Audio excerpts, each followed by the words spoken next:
Hello students, welcome to देवता tutorial. I am Ranu Thakur. हम कर रहे थे साइंस चैप्टर 1 क्लास 8 का क्रॉप प्रोडक्शन एंड मैनेजमेंट, जिसमें हम 1.5 तक पढ़ चुके थे। अब हम पढ़ेंगे 1.6। ये सब जो है वो हम पहले पढ़ चुके हैं। आज हमें पढ़ना है 1.6।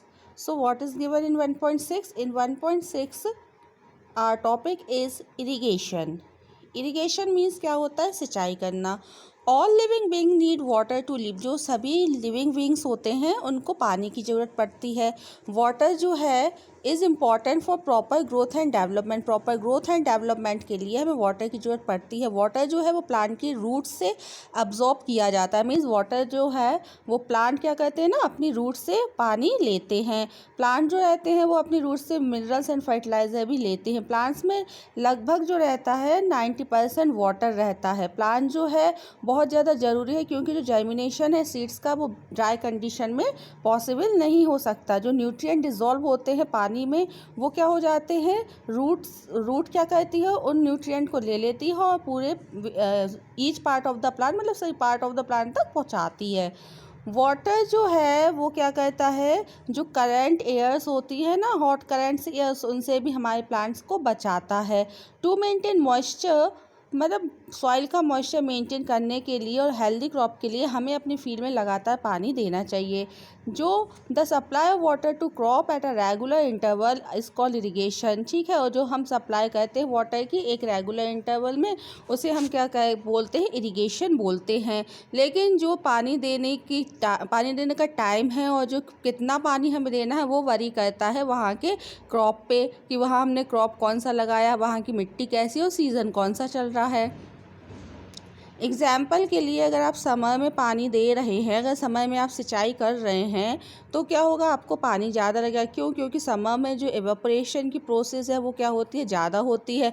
हमारी मिट्टी से भी पानी जो है एवापोरेट होकर उड़ जाता है, एंड हमारे प्लांट्स में भी जो है एवापोरेशन की प्रोसेस जो होती है वो ज़्यादा होती है। इसलिए पानी जो है समर में क्या होगा, ज़्यादा लगेगा in comparison to the other season.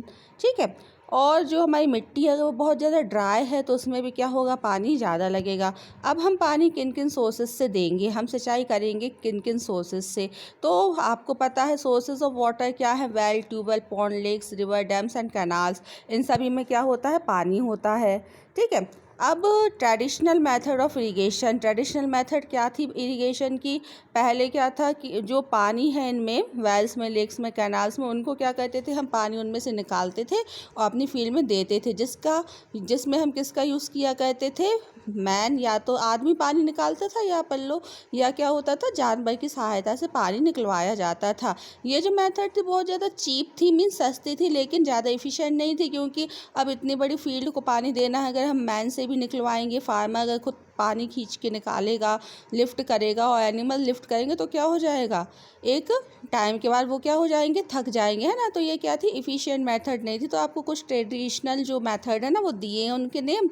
तो पहला है आपका मोड पुली सिस्टम, सेकंड है चेन पंप। यहाँ पे आपको इन सबके डायग्राम्स भी दिए हैं। ठीक है, तो आप ये देख लेना, डेकली एंड रहट लीवर सिस्टम। ठीक है, अभी जो है वो पंप से हम क्या कहते हैं, पानी निकालते हैं। और ये पंप्स जो है वो किससे चलाए जाते हैं, diesel, biogas, electricity, solar energy से इन पंप्स को चलाया जाता है। अब है आपका मॉडर्न मेथड ऑफ इरिगेशन। अभी की मेथड कौन कौन सी इरिगेशन के लिए, सिंचाई के लिए अभी हम कौन कौन सी मेथड जो है वो अपनाते हैं? पहली है आपकी स्प्रिंकलर सिस्टम। स्प्रिंकलर सिस्टम में देखिए आपको ये डायग्राम दिया हुआ है। इसमें क्या होता है कि ये जो सिस्टम है इसका यूज़ हम उस जगह करते हैं जहाँ का फील्ड जो रहता है अनइवन रहता है, मीन्स ऊपर नीचे रहता है। ठीक है, और इसमें क्या होता है, एक परपेंडिकुलर पाइप्स होता है जिसमें क्या होती हैं, रोटेटिंग नोजल्स लगे हुए होते हैं टॉप पे। और ये रोटेटिंग नोजल्स जिस परपेंडिकुलर पाइप पे लगे हुए होते हैं वो जो रहता है वो जॉइंट होता है मेन पाइप से, और जिसमें रेगुलर पानी आता रहता है। When water is allowed to flow through the main pipe under pressure with the help of a pump, जब पंप की सहायता से इन पाइप्स में क्या आता है, पानी बहुत प्रेशर से आता है, तो ये जो नोजल्स हैं ना, ये जो लगे हुए हैं वो क्या होने लगते हैं, रोटेट होने लगते हैं, जिससे पानी निकलता है और हमारी फील्ड में पानी पहुंचता है। ठीक है, तो ये जो सभी नोजल्स जो है वो परपेंडिकुलर पाइप्स में लगे हैं और ये पूरे पाइप जो है वो किससे कनेक्टेड है, मेन पाइप से कनेक्टेड है। और मेन पाइप में जो है वो पंप के थ्रू क्या आ रहा है, पानी आ रहा है। पंप जो है वो हाई प्रेशर पे चलाया जा रहा है, उससे क्या हो रहा है, सभी में पानी जा रहा है। ठीक है, तो ये एक मेथड हो गई। आप ये जो है स्प्रिंकलर जो ये फुब्बारे टाइप के आपने देखा होगा, ये गार्डन्स वगैरह में भी यूज़ किए जाते हैं। ठीक है, अब इसके बाद है आपका ड्रिप सिस्टम। सेकंड जो मॉडर्न मेथड है इरिगेशन की वो है ड्रिप सिस्टम। ड्रिप सिस्टम में क्या होता है, ड्रिप सिस्टम जो है उसमें क्या होता है, ये जो मेन पाइप से जो कनेक्टेड होते हैं, यहाँ देखिए in this system the waterfall, इस सिस्टम में जो वाटर है वो ड्रॉप बाय ड्रॉप जो है वो प्लांट की रूट के पास जो है, मतलब प्लांट के पास जो है वो गिराया जाता है। ठीक है, इससे क्या होता है, पानी बहुत ज़्यादा बचता है। ये सिस्टम उन जगहों के लिए वरदान है जहाँ पे पानी की क्या होती है, कमी होती है। ठीक है, और ये जो है it is the best technique for watering fruits, plants, gardens and trees. ठीक है, इन सभी में इसी मेथड से पानी दिया जाता है। मीन्स इसमें जो है ना वो पानी है ना प्लांट के पास जाके ड्रॉप बाय ड्रॉप जो है वो गिरता है। ठीक है, अब इसके बाद है आपका प्रोटेक्शन फ्रॉम वीड्स। वीड्स क्या होते हैं, जो अनवांटेड प्लांट्स होते हैं ना उनको हम क्या बोलते हैं, वीड्स बोलते हैं। Bujo and Paheli went to a nearby wheat fields and saw that there are some other plant in the field growing along with wheat plants. वो क्या है, पास के खेत पे जाते हैं जिसमें वीट लगा हुआ, तो वो क्या देखते हैं कि वीट के साथ कुछ अदर प्लांट्स भी उगाए हैं। ठीक है, have these other plants have been planted purposely, क्या इन प्लांटेड, वो अब ये सोच रहे हैं क्या इनको लगाया गया था, इनको तो लगाया नहीं था उन लोगों ने, लेकिन फिर भी क्या है ये प्लांट्स जो है वो अपने आप ही ग्रो कर रहे हैं, नेचुरली जो है वो आ गए हैं। ठीक है, अगर किसी फील्ड में जिन प्लांट्स को हम नहीं चाहते हैं और वो नेचुरली ग्रो कर जाते हैं तो इन प्लांट्स को हम क्या बोलते हैं, वीड्स बोलते हैं। और इन वीड्स को removal of weeds is called weeding, और इन वीड्स को रिमूव करने की प्रोसेस को क्या बोलते हैं, वीडिंग बोलते हैं। ठीक है, weeding is necessary since weeds compete, weeding जो है इन प्लांट्स को हटाना क्यों जरूरी है, इन प्लांट्स को हटाना इसलिए ज़रूरी है क्योंकि ये प्लांट जो है ना ग्रो हो जाते हैं जब, तो वो हमारा जो अच्छा प्लांट होता है जो हमें चाहिए, जैसे वीट का प्लांट है और अदर कोई प्लांट ग्रो हो गया है तो वो क्या करता है, हमारे वीट के प्लांट से कम्पीट करने लगता है। जो पानी हम उसे देते वो लेता है, उसकी न्यूट्रिएंट लेने लगता है, वो स्पेस भी उससे कम्पीट करने लगता है लेने में, और लाइट भी वो उसकी ले ले, तो उससे हमारे प्लांट को प्रॉपर न्यूट्रिएंट, स्पेस और लाइट नहीं मिल पाता है, जिसके कारण हमारा प्लांट जो है वो क्या करने लगता है, उसकी ग्रोथ जो है वो कम हो जाती है। और कभी कभी तो ये वीड्स जो है ना, ये अनवांटेड प्लांट जो है वो हार्वेस्टिंग के टाइम पे हम उन्हें काट लेते हैं और ये क्या होते हैं, पॉइजनस होते हैं, जिससे क्या होता है एनिमल्स इनको खाते हैं, जो ह्यूमन बींग्स खाते हैं उनको भी क्या हो जाता है, हार्म हो जाता है, उनको भी ये नुकसान पहुंचाते हैं। इसीलिए जो फार्मर्स है वो बहुत से मेथड्स अपनाते हैं इन प्लांट्स को हटाने के लिए। एक तो क्या है, हम पहले टिलिंग करते टाइम ही इनको क्या कर सकते हैं, हटा सकते हैं, विच में then dry up and mix with the soil, the best time for the removal of weeds. लेकिन इनको हटाने का सबसे अच्छा समय कब होता है, जब इनमें फ्लावर ना आ पाए और ये खुद अपने सीड्स ना देने लगे, क्योंकि जी अगर इन्हें सीड्स दे रहे हैं तो फिर वहाँ पे भी क्या होने लगेगा, प्लांट उगने लगेगा। तो इनके सीड्स निकलने से पहले और इनको फ्लावर स्टेज में आने से पहले हमें क्या करना चाहिए, इनको हटा देना चाहिए।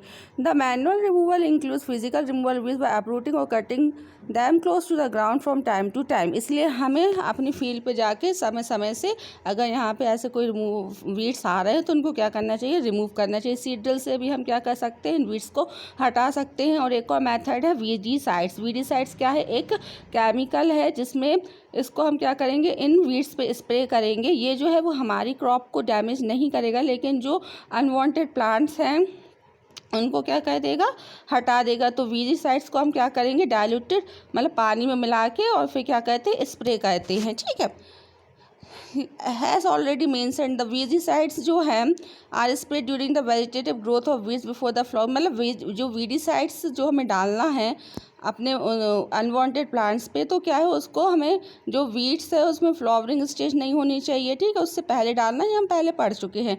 तो स्प्रेइंग ऑफ वीडीसाइड्स में अफेक्ट द, लेकिन वीडीसाइड्स को स्प्रे करने से क्या हो सकता है, इस पर फार्मर की जो हेल्थ है उस पर प्रभाव पड़ सकता है। इसलिए फार्मर जब इन वीडीसाइड्स का यूज़ करता है, मीन्स इन वीडीसाइड्स को स्प्रे करता है, तो उसे क्या पहनने चाहिए, ग्लव्स पहनने चाहिए और अपने मुंह को जो है ना अच्छे से ढकना चाहिए। यहाँ देखिए आपको इस पिक्चर में बताया ये जो किसान है वो क्या कर रहा है, स्प्रे कर रहा है वीडीसाइड्स। तो उसने देखो अपना चेहरा जो है वो ढका हुआ है ताकि इन केमिकल से इसको कोई हार्म ना हो। अब है भाई हार्वेस्टिंग। हार्वेस्टिंग मीन्स क्या होता है, आपने सिंचाई कर ली, मीन्स पानी भी दे दिया। अब क्या है, हमें जो प्लांट्स है ना उनकी क्या करना है, कटाई करना है। Harvesting of a crop is an important task. जो कटिंग होती है क्रॉप्स की, जब वो क्या हो जाते हैं, पक जाते हैं, मीन्स मैच्योर हो जाते हैं, तो जब हमारे प्लांट्स जो हैं वो क्रॉप जो है, फसल जो है वो मैच्योर हो गई है, पक गई है, तो हमें उसे काटना पड़ेगा। तो इसी प्रोसेस को हम क्या कहते हैं, हार्वेस्टिंग कहते हैं। हार्वेस्टिंग जो है जो हमारी फसल है वो पकने में, मीन्स मैच्योर होने में से 3 से 4 महीने लेती है। हार्वेस्टिंग जो है हमारी कंट्री में सिक्कल से भी किया जाता है या मशीन से। ये देखिए सिक्कल का आपको एक फिगर दिया है, इससे करते हैं और मशीन से भी करते हैं। In the harvested crop the grain seeds need to be separated. अब जो फसल है जो हमने काट ली है, तो उसमें गेहूं के ऊपर क्या है, एक कवरिंग होती है, उस कवरिंग को हम क्या बोलते हैं, सैफ बोलते हैं। जो हमें सैफ को क्या करना है, हमें उससे हटाना है ना। आपने देखा होगा जो पहले गेहूं लगे हुए होते हैं तो ऊपर क्या होता है, एक कवर होता है और कवर के अंदर गेहूं होते हैं। तो इसको हटाने की प्रोसेस को हम क्या बोलते हैं, थ्रैशिंग बोलते हैं। और ये जो है वो किससे की जाती है, एक कंबाइन मशीन होती है जिसमें क्या होता है, हार्वेस्टर भी होता जाता है और थ्रेशर लगा हुआ रहता है, जो क्या करता है, फसल को काटता जाता है, उसके ऊपर का जो कवर है ना वीट का, उसको निकालता भी जाता है। ठीक है। Farmer with small holding of land do the separation of grains and chaff by winnowing. लेकिन ऐसे कुछ फार्मर्स होते हैं जिनके पास क्या होती है, ज़मीन ज़्यादा नहीं होती है, जिनके पास क्या होती है, कम ज़मीन होती है।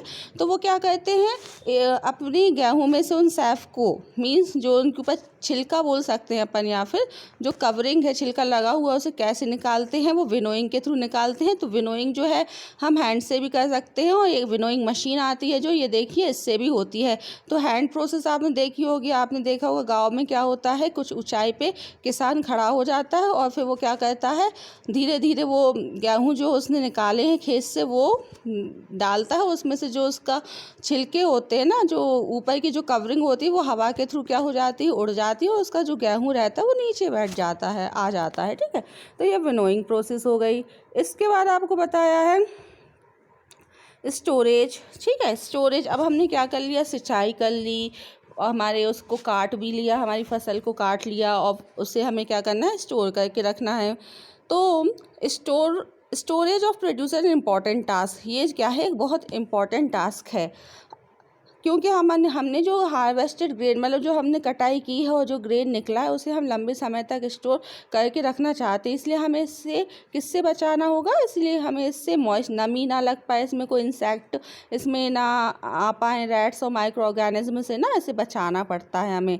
ठीक है। हार्वेस्टेड ग्रेन है, जो हमने कटाई की है, जो हमने काट के हम जो ग्रेन लाए हैं ना, उसमें क्या होता है, बहुत ज़्यादा मॉइस्चर होता है। इसलिए हमें क्या करना पड़ेगा, उनको सबसे पहले ड्राई करना पड़ेगा, धूप में ना अच्छे से सुखाना पड़ता है, ताकि उनका जो मॉइस्चर है वो क्या हो जाए, निकल जाए। ठीक है। अगर आप ऐसा नहीं करते हैं तो हमारी जो हमने गेहूं स्टोर करके रखा हुआ है ना, वो जल्दी उस पर ऑर्गेनिज्म जो है वो अटैक कर देते हैं और उसे क्या कर देते हैं, ख़राब कर देते हैं। और hence before storing them the grains are properly dried, ये हम बता चुके हैं। This prevent the attack.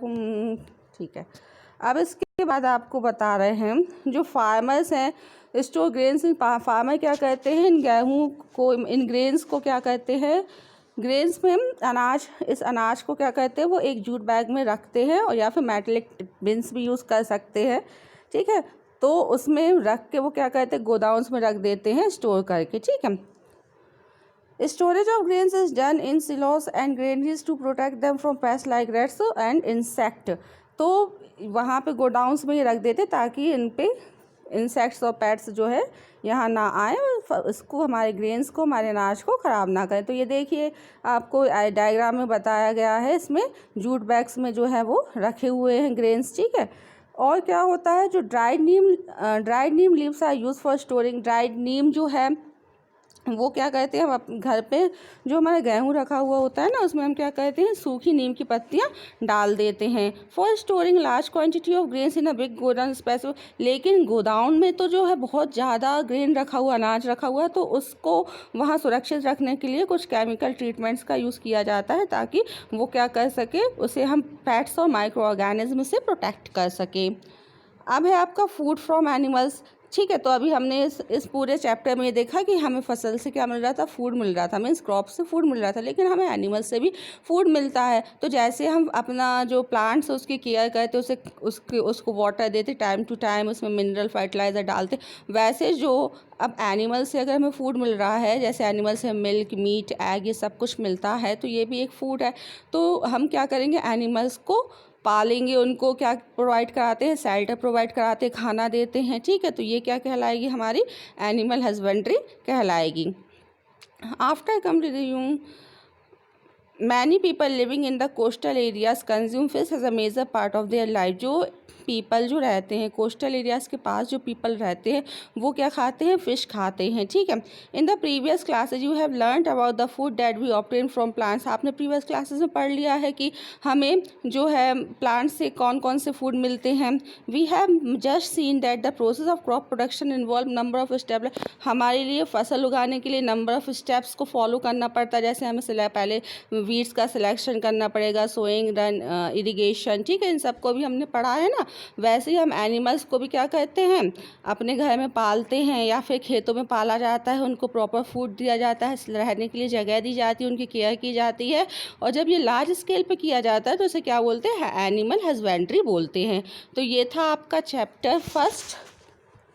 I hope आपको ये अच्छे से समझ में आया होगा। अगर आपको वीडियो अच्छा लगा हो तो प्लीज़ इसे लाइक और सब्सक्राइब कीजिए।